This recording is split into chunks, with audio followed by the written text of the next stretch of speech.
Welcome to Kenton's videos. Enjoy the video. You start by capturing the exact state, back up your network configs, and export any running settings so you can restore if needed. Once done, record IP addresses, DNS entries, and gateway details. These are your safety net. Make sure you have console or recovery access. SSH alone is risky.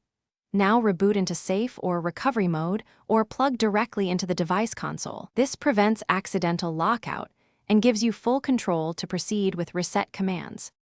You now perform the actual reset, run the device's factory reset or the operating system-specific network reset command, and confirm prompts deliberately.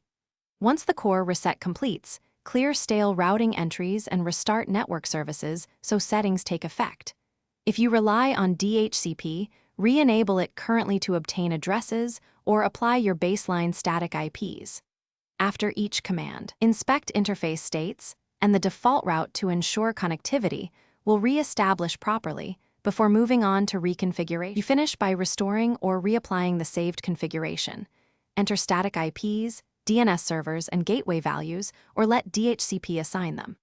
Once applied, verify operation. Ping the gateway, resolve a domain name, and ping an external IP to confirm routing and DNS. Make sure firewall rules and NAT are active if needed. If anything fails or you lose access, stop, connect via the console or recovery port, and restore the backup immediately. That single troubleshooting step. Thanks for watching. Consider subscribing if we helped you.